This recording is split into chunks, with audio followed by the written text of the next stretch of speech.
Well, hello there. We're going to talk about abortion and sex in Hollywood and lots of things having to do with Trump and dead soldiers and all sorts of stupid things also. I'm Ben Shapiro. This is The Ben Shapiro Show.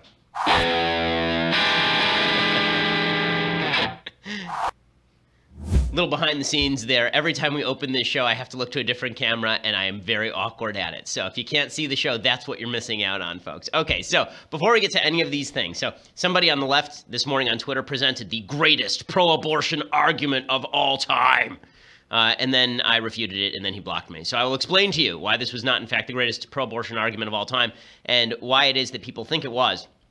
We will also talk a little bit more about the Me Too hashtag that is going around, all these women posting on social media about how they've been sexually harassed in the past, which is fine and dandy, but I do have a couple of questions that I think need to be answered if we're going to actually do something practical with all that information.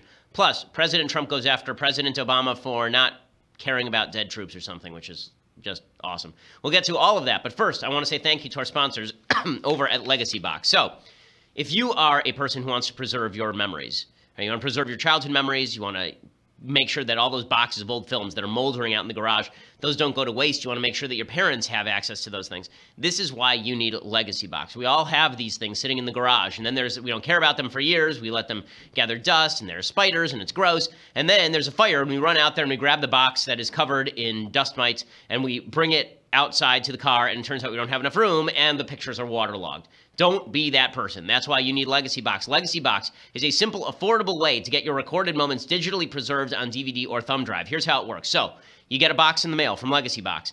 Then you send back all your old tapes, films, pictures, audio recordings. There's a little barcode that you can slap on each item so you know where it is in the process. They take all of those things, they upload them, they clean them up, and they put them on a DVD or a thumb drive for you. So now everything is available to you. You can put it on your computer. It's digitally available, and you no longer have to worry about those boxes and boxes of garbage that are in your garage that are not really garbage. They're actually important family memories. Legacy Box takes care of everything. It is an awesome service. Go to legacybox.com/Ben. Get a 40% discount on your order right now. So great deal, legacybox.com/Ben to get that 40% discount on your order. I think it's a wonderful gift for mom or dad, particularly. So if you have a parent who's having a birthday or Mother's Day or Father's Day is coming up, this is the best time to do a great Christmas gift as well. Legacybox.com/Ben. Get a 40% discount on your order.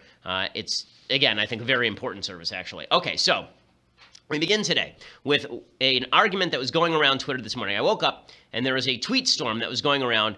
It has now been liked almost 19,000 times and retweeted 9,000 times. It's a big tweet, right? Especially from a guy who no one's ever heard of. This guy's name is Patrick Tomlinson. I would tell you how many followers he has, except that he blocked me. So Patrick Tomlinson is apparently the author of something called the Ark Trilogy. He's a sci-fi author, calls himself a comic.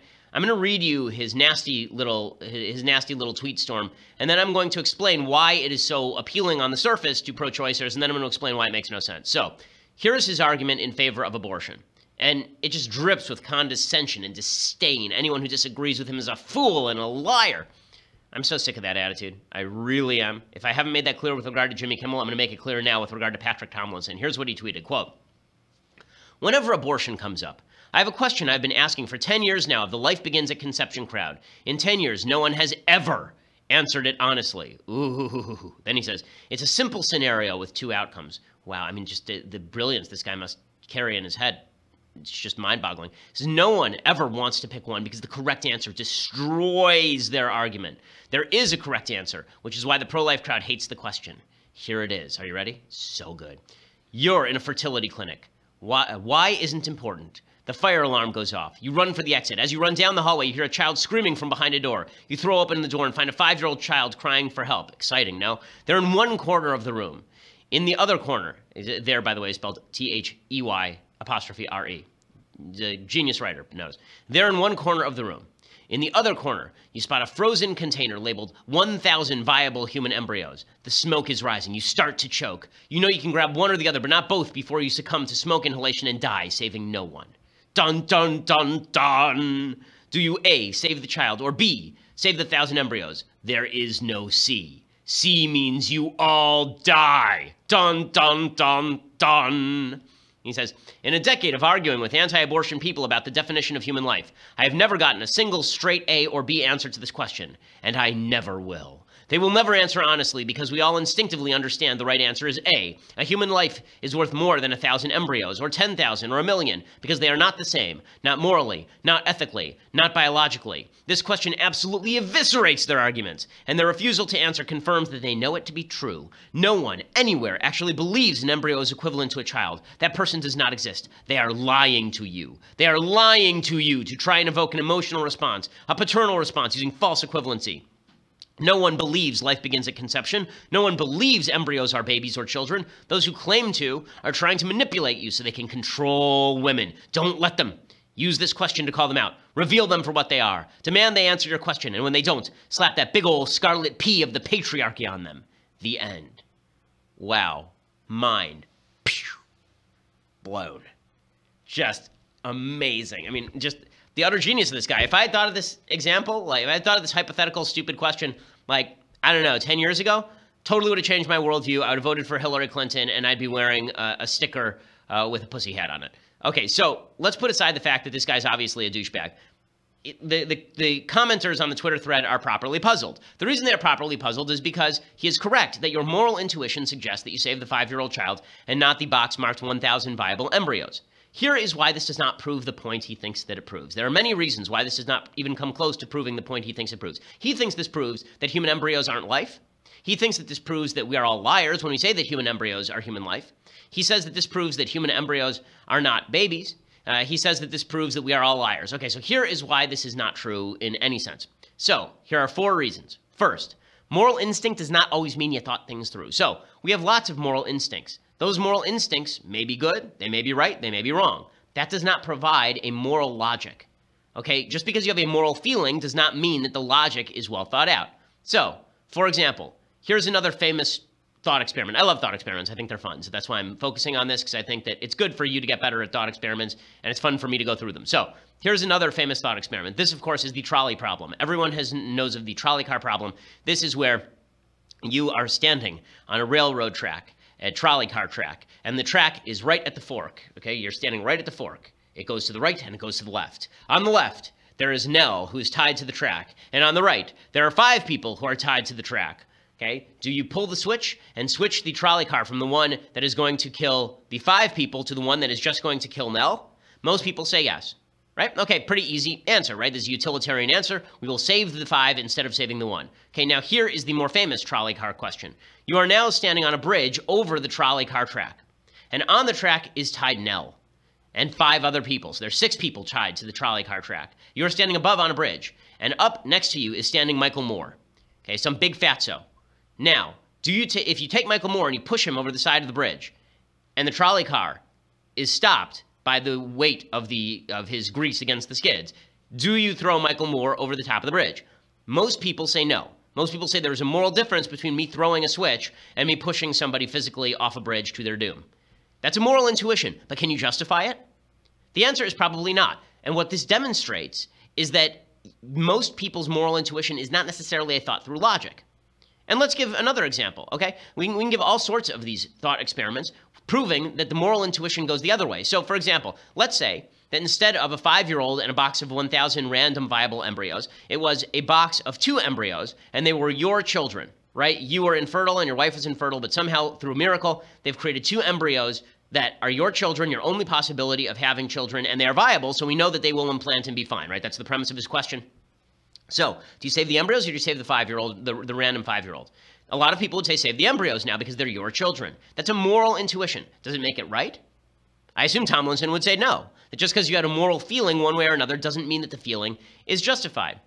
And let's make it even easier. Okay, let's say that you have your 5-year-old, right? It's your child, and it's a 5-year-old now, right? It's my daughter, and she's 3.5 years old. And in the next room, there are 100 screaming adults, and I can only save 1, right? Who do I save? My 3.5-year-old or the 100 screaming adults? Most parents would say they would save their 3.5-year-old. Does that make that a moral choice? Okay, this is the premise of every 24 episode ever, right? It's always Kim Bauer, that idiot, getting captured, and then Jack has to decide whether to save the entire city of Los Angeles or his dumbass daughter. Right? It's the premise to every ticking bomb thriller is, it's Spider-Man, right? Mary Jane is falling off and Spider-Man has to save Mary Jane, or he can save the bus full of screaming children. Which does he choose? And naturally the producers allow him to get away with saving both, but his tendency is to save Mary Jane, right? Does that make it immoral? Is that a moral decision, or is it just a moral impetus? So just because you feel like you want to save the 5-year-old, that doesn't necessarily mean that you're correct. Okay, second point on this stupid hypothetical. It doesn't actually reveal the value of embryonic life. So we can agree with Tomlinson that you should save the 5-year-olds rather than the box of embryos on a moral level, and still that would not admit that embryonic life is meaningless. It would just mean that you care more about the 5-year-old life than you care about the embryonic life, whether they're viable or not. In fact, we can imagine a counter scenario where you care more about the embryonic life than the 5-year-old. So let's take a sci-fi scenario, since Tomlinson is a sci-fi writer. Let's take the sort of Battlestar Galactica scenario, okay? The fate of humanity rests on this one box full of 1,000 embryos that have males and females in them. And now there's a fire on your spaceship. And you can save a screaming 5-year-old, the only child, or, right, it's just you and the 5-year-old. There are no other people alive, right? That's the end of the human story. You can save those 1,000 embryos, and you can ensure that they are born from artificial wombs and they will live and create a new human species, or you can save this one 5-year-old and you can both die alone in the middle of space. Which do you do?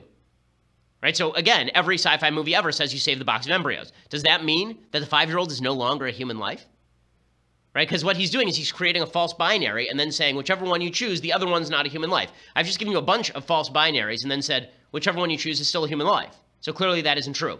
I want to give you the rest of the argument in just a second. But first, I want to say thank you to our friends over at framebridge.com. So if you need to frame your photos, if you are on Snapchat or Instagram, if you have a bunch of photos on your phone, you don't know what to do with them, and they're just going to disappear into the ether, but you know that they would look great on your wall, the best thing to do is go over to framebridge.com. It's what I do. We've used it for photos of my family. We will do so again, and that's because they are awesome. You upload your photo from your computer or directly from your Instagram feed, or if you have a physical item, they will provide secure prepaid packaging so you can ship it to them for free, and then you can preview your photo online in any frame style, choose your favorite, or get free help from their talented designers. Instead of the hundreds you would pay at a framing store for a custom frame, their prices start at $39 and all the shipping is free. The expert team at Framebridge, they custom frame it. It is ready to hang at your door in days. It is just a great service. Framebridge.com. Use the promo code Shapiro. You get 15% off your first order. Again, promo code Shapiro at framebridge.com, and you get 15% off your first order. By the way, they give a happiness guarantee, so if you don't like it, then they will make it right. Again, framebridge.com. Use promo code Shapiro. Save an additional 15% off your first order. It's already cheaper than you'd get it at one of these other retail frame stores. Go to framebridge.com/Shapiro. Use that promo code Shapiro, and that will allow you to get 15% off. They're already inexpensive, but quality wear. Okay, framebridge.com. Check that out. Promo code Shapiro so they know we sent you. Okay, so next point on this idiotic argument that the left thinks destroys all of the various arguments in favor of the pro-life movement. Okay, most pro-lifers already acknowledge that an already born human life takes priority over a not yet born human life. How do we know this? Because the vast majority of religions, in fact, all that I know of, including Catholic doctrine, say that if you have to choose between the life of the mother and the life of the unborn child, you choose the life of the mother. This is, in Catholic doctrine, to give a perfect example from Catholic doctrine, because Catholics are the most strict on this, the doctrine is, let's say that you're a woman and you have uterine cancer, and chemo and surgery are the only way to prevent you from dying from this uterine cancer, and the side effect of the chemo is that it's going to kill the embryo. Are you allowed to get the chemo? Catholic doctrine says absolutely, and the doctor didn't do anything wrong. Why? Because we value the life of the mother, and you are not actively killing the child, you are passively killing the child. It's a secondary effect of the chemo that you're trying to do to save a life. The same exact premise applies in this particular hypothetical that Tomlinson puts forward. And finally, the hypothetical isn't reality. Okay, this is the part that's the stupidest. I'm not even arguing with the hypothetical now. The hypothetical is saying 5-year-old child versus embryos, choose. When women get abortions, they don't have a choice between 5-year-old child and the embryo. They are just choosing to kill the embryo. An abortion doctor doesn't have a 5-year-old child with a gun to their head in the next room and says, well, save that 5-year-old. I'm going to kill this baby now. Instead, the doctor just says, would you like to kill the baby? And the woman says yes, and they're done. So it doesn't hold in any way. But this is what the left likes to do. They pose false hypotheticals that don't actually prove their point, and then they say, if you answer me, you've proved my point. Well, I answered him. I'd save the 5-year-old. It still didn't prove his point, for all the reasons that I just said. So I said all of this on Twitter, and then he basically accused me of being gay and blocked me. So well done, Patrick Tomlinson. You've demonstrated fully how genius you are. No one could give you a straight answer. You are just an epic intellect. I'm stunned by the fact that no one has taken your genius at face value. Okay, so in other news, there's this hashtag that's going around on social media, #MeToo, and there are people that I know, members of my family, who have posted on this hashtag #MeToo about being sexually harassed at work. Sexual harassment is awful. Sexual harassment is evil. It's why I am supremely careful around women. I think that touching at the office is inappropriate. I think that the only person of the opposite sex that you should be touching other than a handshake is your spouse. This is my view of the matter as a general matter. And it's funny because the same people who will claim sexual harassment and yell sexual harassment say that I'm a prude for saying stuff like this. I'm a prude for saying that you shouldn't touch other people at the office. Ooh, prude. But then if you touch somebody else at the office, then they say, well, that could be sexual harassment. Okay, you can't have it both ways. Okay, you can't rip on Mike Pence for being super careful at the office and then suggest that Mike Pence is sexually harassing a woman if he touches her on the shoulder. Now, you can't say that Joe Biden is doing just fine every time he gives some random lady a shoulder rub, but Mike Pence is totally wrong every time he says he's not going to touch anybody but his wife. One of the problems that I have with the Me Too thing is this. There are a lot of people who are hashtagging Me Too and telling their stories of sexual harassment and sexual assault. We need to have some standards. The reason I say this is not because I don't think it's valuable when women talk about their experiences. It's fine for women to talk about their experiences. It's good. And I think men should be very aware of the fact that women are not going to like it always when they go in for a hug, or when they give them a kiss on a cheek, or when they give them a shoulder rub, or any of this kind of stuff, right? Men should be aware of all of these things and be supremely careful, as I suggest. However, one of the things that I have a problem with is the supposed heroism of all of these actresses who are now coming out and claiming that they were sexually assaulted but will not name their accuser. So Reese Witherspoon came out, and she's a huge star, right? One of Hollywood's biggest stars. She says that she was sexually assaulted in 2016. She says that this is what she said during her speech at Elle Women in Hollywood. She said, quote, "This has been a really hard week for women in Hollywood, for women all over the world, and a lot of situations and a lot of industries are forced to remember and relive a lot of ugly truths. I've had my own experiences that come back to me very vividly, and I find it hard to sleep, hard to think, hard to communicate a lot of the feelings I've been having about anxiety, honesty, the guilt for not speaking up earlier." She says, "I feel true disgust at the director who assaulted me when I was 16 years old and anger at the agents and producers who made me feel that silence was a condition of my employment. And I wish I could tell you that was an isolated incident in my career, but sadly it wasn't. I've had multiple experiences of harassment and sexual assault, and I don't speak about them very often." Here's the problem. We have to have some lines here. Okay, we have to know what it is that it is worth people losing their jobs and their careers over, and what it is that is inappropriate. And if people are not told where the line is, how do you expect them to abide by the line? So you can use my line, right? My line is you don't get to touch a woman at the office without her permission ever, right? And if you do that, then you are in serious trouble, right? That is sexual harassment.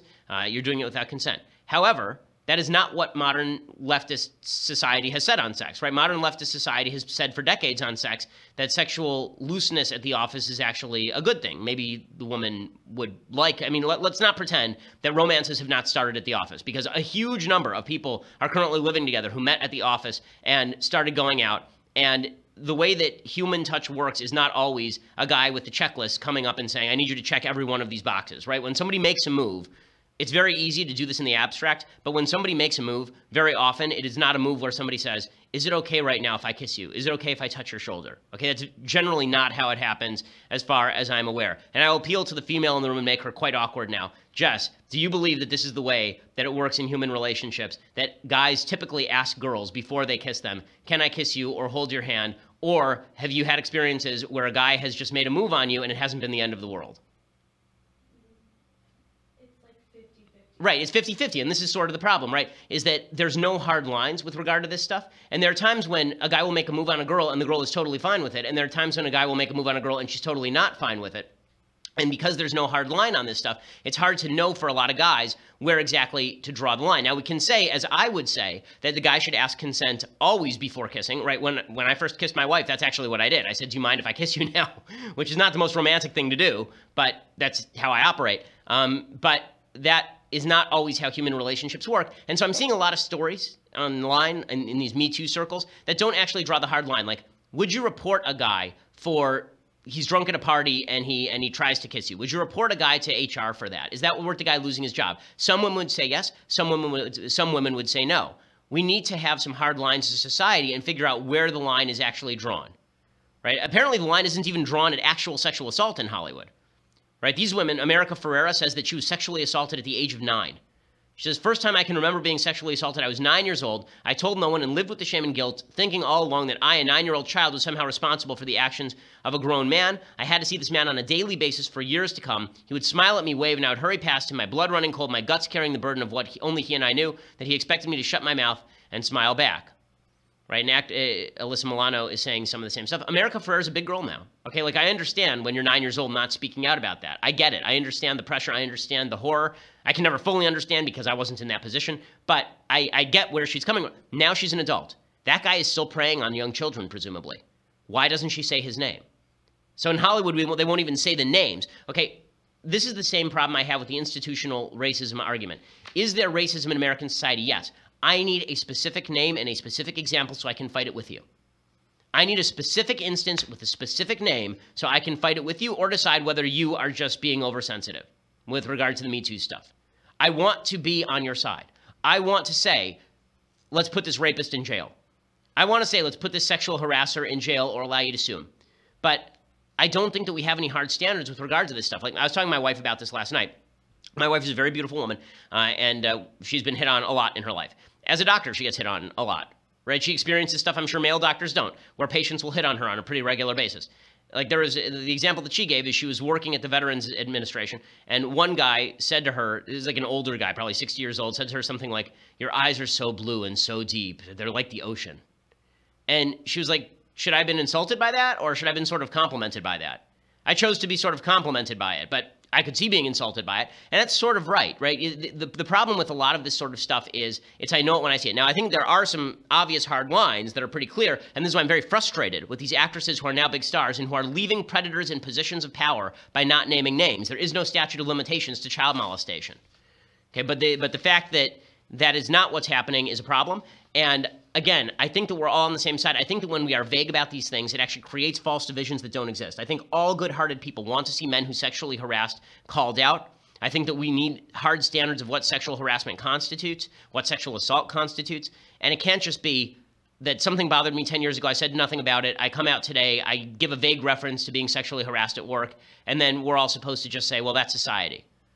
Yes, men should be careful. Yes, men should know, as I say, hold by my standard. I like my standard the best. But since as a society we have not decided to abide by my standard, apparently, since we've decided that it's prudish to abide by Mike Pence's standard, then I don't know what standard we are supposed to abide by. And I would like for all, this is not a critique. This is all of us coming together and creating a formal societal standard where we know what's good and what's bad so that we can target the bad guys. I don't see why that's too much to ask. That's not anti the Me Too campaign. That is saying, when you say Me Too, how about you say who did it and what it was so that we can determine whether it was something bad enough that the person should lose their job, lose their career, lose their livelihood, and go to jail? Is that unreasonable? And if we're going to accuse people of crimes, maybe we should accuse people of crimes. Okay, so before I go any further along these lines, I also want to talk about some stuff that President Trump said. First, I want to say thank you to our sponsors over at Blinkist. So, you don't have any time today. You don't have any time. You're going to be in the car for 15 minutes today. You love to read, you love to gain information, and my podcast has already ended, and now you have 15 minutes. So, what do you do? What do you do? Well, if we're not living in an abortion hypothetical, what you actually do is you go over to Blinkist.com/Ben, and there you download all of their books, because what they do is they summarize the main points of all of the best-selling books in the nonfiction world. It's really terrific. It's a way for you to learn. Listen, I read books incessantly. I read books all the time. I'll read a 600-page book, and if you ask me to give you 15 minutes of material on the book, I probably could not. That is why Blinkist is so great. It summarizes all of these main points of the book so that you know them without actually having to spend the 10 hours reading the book that you actually might need to read a 500-page book. The Blinkist app has 2,000 of the best-selling nonfiction books transformed into these powerful packs that you can listen to in just 15 minutes. They're really well done. I've listened to many of them. It is a top app over at Apple for a reason. You can learn essential ideas in a very short period of time. You can be in the car for an hour and basically read 4 books. It's fantastic. It's Blinkist, Blinkist.com/Ben. And when you go to /Ben, you get your free trial. And that free trial is for our audience right now. So you can check it out, and you can see how great it is. Or you can get 3 months off of your yearly plan. So you can join for a year, and you get 3 months off of the yearly plan, so you get it for cheaper at Blinkist.com/Ben. Again, it's Blinkist.com/Ben. It's pretty awesome. And some of the books that are on there, many books that I've read and spent hours reading, things like Flow, The Power of Habit, Drive, Rich Dad, Poor Dad, Smarter, Faster, Better, all of these self-help books, pop sociology books that I really enjoy, plus actual hard history books, things like Why Nations Fail. It's a 600-page book. You can get it in 15 minutes over at Blinkist.com. So Blinkist.com/Ben, and you get either that free trial or 3 months off your yearly plan when you join today. Go check it out and make yourself smarter. Okay, so again, final word on the Me Too thing, just to reiterate. I think it's good that women are calling out sexual harassment in the workplace. I think in order for us to fight sexual harassment in the workplace, two things have to happen. I think Me Too does one thing, but it doesn't do the other. Me Too makes men aware that they need to be careful around women, as well they should. But what it does not do is it does not allow us to actually target the guys who have already done bad stuff and should have known better. In order for that to happen, you have to name names, and you have to name scenarios, and we need to know what constitutes the line that was crossed. Right? Like, I can't help feeling that some of this is politicized. Again, I mentioned Joe Biden. Look at those pictures of Joe Biden being really awkward around women. Okay, and let me ask how many Democrats are willing to say that Joe Biden should not run for president or should not have been a senator or should not have been VP? I mean, for goodness sake, the right decided it was fine for Trump to be president, and the left decided it was fine for Clinton to be president, and both of them have some pretty nasty histories with regard to this sort of stuff. Okay. So I also want to talk today about the Trump versus Bannon war, supposedly, over establishment versus non-establishment. I don't think that really exists. Before I get to that, I want to talk a little bit about a comment that President Trump made that is getting all sorts of play today. So yesterday, President Trump did a press conference, and at this press conference, he did what he is fond of doing. He said something off the cuff that is pretty dumb. He was trying to demonstrate that he really loves the troops. Now, President Trump is the kind of fellow who likes to say that everything that he does is unprecedented, right? If you went to the bathroom, he didn't just have a bowel movement. He had the greatest bowel movement in history. No one has ever had a better bowel movement, people. It is the great, no one. Genghis Khan had never, no one. Okay, like it's Andre the Giant has never had a bowel movement of this magnitude. It was huge, right? So this is just how everything is phrased for President Trump. He's the only one who has ever done anything, right? Every hurricane is unprecedented. Every attack is unprecedented. Everything he does is the greatest, the best, the brightest, the most incredible, the most beautiful, the most wonderful, the worst, the most horrible. He only speaks in superlatives. It's something I've critiqued before. Well, because of that, he gets himself into some hot water. So yesterday he was talking about how he calls the families of fallen troops. And just by the wayside, he says, and I'm basically the only guy who's ever done that sort of thing. Here's President Trump saying exactly that. This is him saying that President Obama did not call the troops. Clip 8. The traditional way, if you look at President Obama and other presidents, most of them didn't make calls. A lot of them didn't make calls. I like to call when it's appropriate, when I think I'm able to do it. Okay, so a lot of them didn't make calls. I'm the only one who makes calls. That's the implication. And then the White House defended by saying, well, it's true that not all parents of troops were called. That's really not what Trump is saying. Okay, we all see what the implication is, what Trump is saying there. And now the White House, because everything that Trump says has to be doubled down upon, it's really, it's kind of gross. So now the White House is saying that President Obama did not call General John Kelly, the chief of staff whose son died in Afghanistan in 2010. They're saying Obama didn't call Kelly. So now John Kelly's going to be dragged into this thing. Again, the easiest thing to say here is President Trump misspoke. Of course, other presidents called the families of fallen troops. I think people who are on Obama's team are right to be angry about this because that is something that Obama apparently did do. But it's also the sort of thing where because the media is going to jump on it, a lot of people on the right are going to claim that it's unfair. The media always has to overstep. Instead of making the critique that I just made, that Trump always speaks like this, he speaks in superlatives, that puts him in a position of saying things that are not true and frankly, disingenuous. That instead of just saying that, instead they have to go completely overboard. Trump's scum, Trump's a cockroach, Trump's the worst guy in the world. CNN's Phil Mudd did exactly that last night. Boy, it's a tough day for the president. How about for the families who accepted a child or a father or a spouse home in a casket? It's not a tough day for them. This guy has the empathy of a cockroach. From the day after his inauguration, when he showed up at my agency, my former agency, the CIA, in front of the wall of fallen heroes and spoke about the size of his inauguration, fast forwarding now, what is it, 9 months, and he can't figure out his responsibility, not only as the commander-in-chief, but as the consoler-in-chief, is to tell those families, it's not about me, it's not about Donald Trump, it's about 330 million Americans saying thank you for having someone again, in like your family. This sort of talk is not helpful to the other side. So I don't give advice to people who are on the Democratic left, but let me give you a little piece of advice here. it is not helpful to the American experiment for you to suggest that Trump has no sympathy for the fallen soldiers.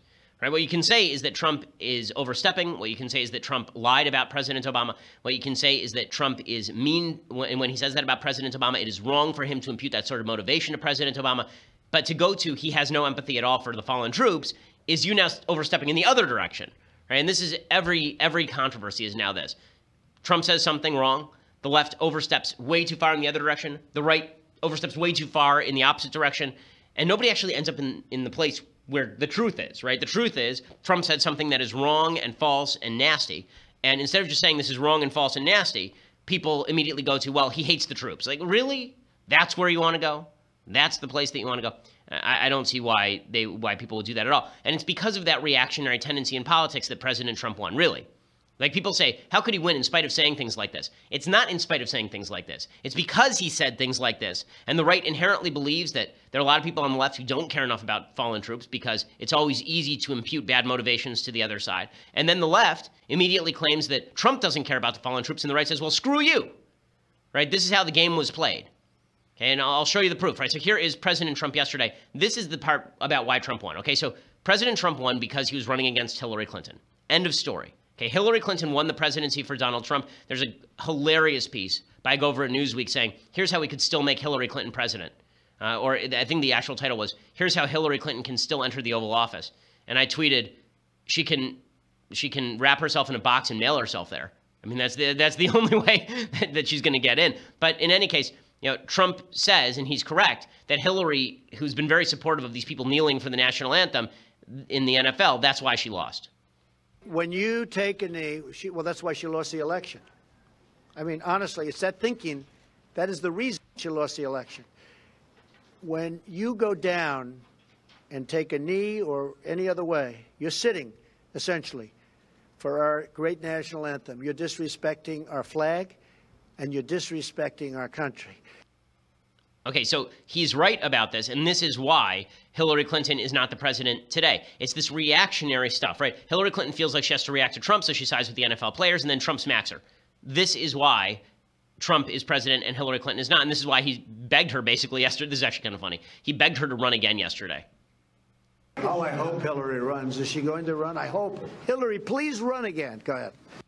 Okay, that's, that is certainly what he desperately hopes. Okay, so let's talk a little bit about the other sort of controversy that broke out around President Trump yesterday. This is the one that's making all the headlines. The reason I didn't start the show with this is because I think it's really overblown, and I will explain in just a second. But first, I want to say thank you to our sponsors over at Zeal. So one of the things I always say on the show is there are some things in life where you don't have to spend a lot of money to feel like a wealthy person. One of those things is a great massage. Okay, you don't have to spend a ton of money, and that is certainly true over at Zeal. So Zeal is a service that actually sends a masseuse to your home. They bring the table, they bring the oils, they bring the soothing music, and they turn your house basically into a spa. It is fantastic. I've used it personally. My wife has used it. Both my parents have used it. My in-laws have used it. My sister has used it. This is a service that it makes for a fantastic gift, right? If you just want to surprise somebody, then send a masseuse to them as a gift, and there's nothing more relaxing. So Zeal is just fantastic. It's,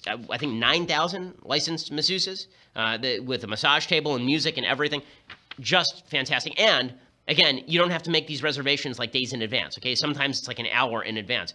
Go over to zeal.com, and that's where you can make these reservations. And right now, to help you get started, our listeners get $25 rather, off their first massage by using the promo code BEN at checkout. Get $25 off your first massage when you use promo code BEN at checkout. It's ZEEL, right? ZEEL.com. Or you can get Zeal's iPhone or Android app, and make sure you click to add promo code at checkout and use my code BEN. Get $25 off your first in-home on-demand massage. By the way, if you sign up for their massage membership, you get 20% off all your massages, plus a free massage table and a sheet set. That's a $380 value, yours for free. And there's no initiation fee to join the membership, just this great additional savings on top of the $25 discount you're going to get when you use promo code BEN. Again, use promo code BEN, and you can either get that $25 off your first massage, or you can get 20% off all massages, plus a free massage table and sheet set, $380 value, yours free when you get a Zeal massage membership. Again, that's ZEEL.com, ZEEL.com, or their iPhone or Android app, and use promo code BEN at checkout. It really is top-notch stuff. It's really fantastic. Okay, so yesterday, the war broke out between Steve Bannon and Donald Trump. Now, the reason I make light of this is because I don't actually think Steve Bannon is a particularly important figure. Steve Bannon is a proxy for the money of Robert and Rebecca Mercer, right? That's all. Okay, Steve Bannon is their political guru. The Mercers spend a lot of money on politics. They spent a lot of money on Ted Cruz and Donald Trump in the last election cycle, and so they are funding some of the people that Bannon says that they should fund. Now, what Bannon is smart about is he's not going to pick I don't think he's going to make the mistake anymore of picking primary challengers who are bad candidates or who don't already have momentum or who wouldn't win anyway, in other words. I think that Trump is going to pick winners, and Bannon is going to pick winners, and then he's going to claim that he is responsible for their victory. That's basically what happened in Alabama. So Bannon went down to Alabama. He campaigned for Roy Moore over Luther Strange in the Republican primary down there. Roy Moore was going to win anyway. Roy Moore is one of the most famous people in Alabama politics. I knew his name long before he was running for Senate. In fact, if we want to be specific about this, Breitbart, I believe, backed the guy who finished third in the original primary. They backed a congressperson who finished behind both Luther Strange and Roy Moore in that primary down in Alabama in the first round. And then they backed Roy Moore, and supposedly it was Breitbart that drove him to victory, or Bannon that drove him to victory. I don't think that's right. I think Bannon is smart enough to jump on a bandwagon that's already moving forward. So Bannon is trying to claim that he is now leading the populist movement. He's leading the Trumpist movement. And Trump is not leading the Trumpist movement. Only Steve Bannon can. Now, again, do I like Steve Bannon? No, I think he's a jerk. Do I think that Steve Bannon is capable of doing something like leading a movement? I don't. Steve Bannon, from what I know of him, and I've said this openly, is a guy who basically has glommed onto power for as long as I've known of him. He glommed onto Sarah Palin. He glommed onto Sean Hannity. He glommed onto Dick Morris. He glommed onto Michelle Bachmann. He glommed onto Andrew Breitbart, and then he glommed onto Trump. The idea that Bannon is the engine of a movement rather than a barnacle on the movement, I don't think is actually fair. But what I do actually appreciate about what Steve Bannon is doing is I think a lot of the people who he's actually backing are good people and better than some of the incumbent senators that he's running against. So Bannon is trying to pose himself as this leader of a movement, which I don't actually think is true. Here is him talking about the supposed populist revolt that is in the works. This populist, nationalist, conservative revolt that's going on, that drove Donald Trump to victory, that drove Judge Moore to victory, that will drive 15 candidates to victory in 2018. Okay, so this idea, he said a lot of words in a row there, and the words have no relationship to one another. Populist, nationalist, conservative, what does that even mean? What does that even mean? Like, I assume he said he would back Ted Cruz and Roy Moore and Mike Lee. They have very different views of politics, those three. The idea that these are all part of a populist revolt is not true. Basically, here's what's happened in American politics since 2010. There's been a vast backlash against Obama and the Obama movement, not based on race, not even based on excess spending, but based on a generalized anger at the way that politics has been done. People feel like they're cut out of the loop. Okay, the Tea Party movement started long before Steve Bannon was even involved at Breitbart. Right? Breitbart wasn't even around in 2010 when the Tea Party movement really started. Big government was, big Hollywood was, but Breitbart.com only got started as one cohesive website in 2012. I know, I was there. The idea that Breitbart is the moving force behind the populist nationalist movement. There is no populist nationalist movement. There's a bunch of people who are Tea Partiers and who are now voting for a set of disparate candidates. The way that this is morphed, thanks to Trump, is that Trump was just the latest masthead on the ship that has had many mastheads, right? Ted Cruz was on the masthead originally. Then he was at the prow of the ship in 2012. I remember because over Breitbart, I was backing Ted Cruz over David Dewhurst in the Texas state primary for the Senate seat. It's had other faces too. This Tea Party sort of insurgency. The idea that Bannon is the head of that, or that Trump is the driving force in the ship, is not true. Trump was just the temporary prow of the ship. Bannon is not a temporary prow of the ship. Whoever is the prow is the prow. Bannon's just a guy who's picking some people and directing Mercer money toward them, which is fine, but I think it's easy to overestimate the lengths to which people are going to exaggerate this conflict, the so-called establishment versus anti-establishment conflict. These terms have no meaning that I can spot.